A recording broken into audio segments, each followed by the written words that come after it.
السلام علیکم ورحمۃ اللہ وبرکاتہ۔ آج کی اس ویڈیو میں ہم یہ جانیں گے کہ آخر مجدد اسلام امام احمد رضا علیہ الرحمۃ والرضوان کو اعلیٰ حضرت کیوں کہا گیا۔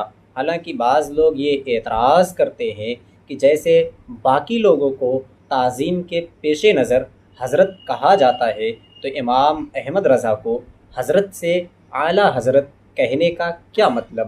حضرت سے بھی تو آپ کام چلا سکتے ہیں۔ اسی سوال کا جواب لے کر ہم آپ کی خدمت میں حاضر ہیں۔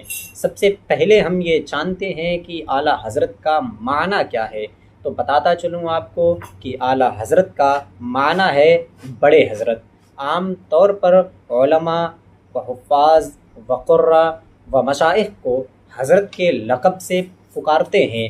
یہ حضرات معظم ہوتے ہیں اور ان کی عظمت کے اظہار کے لیے یہ لفظ عرفاً مناسب ہے، اور اگر کسی عالم دین کو اللہ عز و جل نے اس کے عصر میں سب سے افضل و ممتاز کیا ہو، مجدد اسلام کے شرف سے نوازا ہو، وہ علماء صغار و کبار کا مرجع ہو، تو حضرت کے لفظ سے علماء زمانہ میں اس کی افضلیت کا اظہار نہیں ہو سکتا۔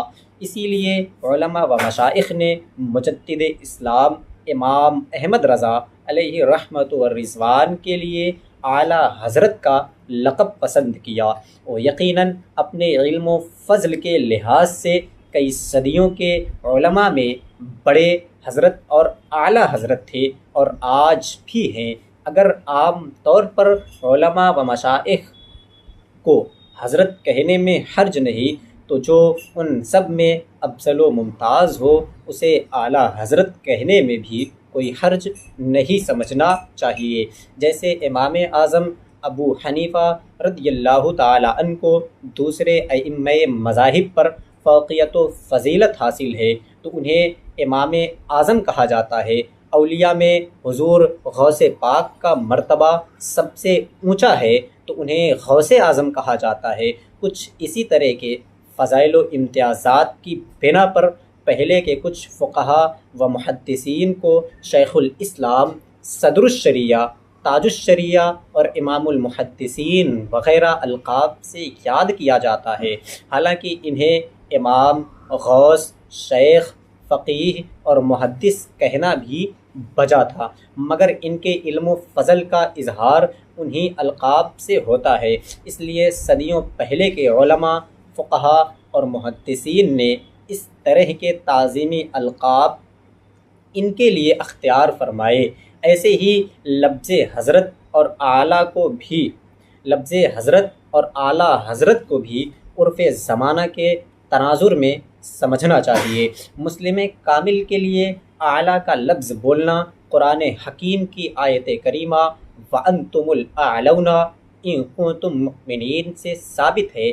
اس طور پر کہ الاعلون جو آیا ہے قرآن مقدس میں وہ جمع ہے اعلیٰ کی، تو ایک عالم کامل کے لیے حضرت کے ساتھ اعلیٰ کا لفظ لگا کر اعلیٰ حضرت بولنا بھی بجا اور درست ہوگا۔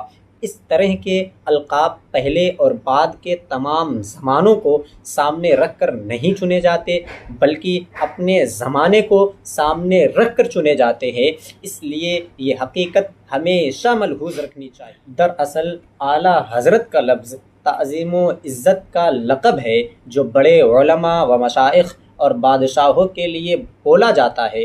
ایسا نہیں کہ مجدد اسلام کے لیے پہلی مرتبہ اس کی ایجاد ہوئی ہے، یہاں تک کہ جو لوگ عقائد میں امام احمد رضا علیہ رحمۃ والرضوان سے عناد اور دشمنی رکھتے ہیں اور انہیں اعلیٰ حضرت کہنے پر غیر مناسب بنیادوں پر اعتراض کرتے ہیں، وہ بھی اپنے بزرگوں اور علماء کے لیے یہ لفظ بولتے رہتے ہیں، جیسا کہ تذکرہ رشید احمد وغیرہ میں اس کے شواہد موجود ہیں۔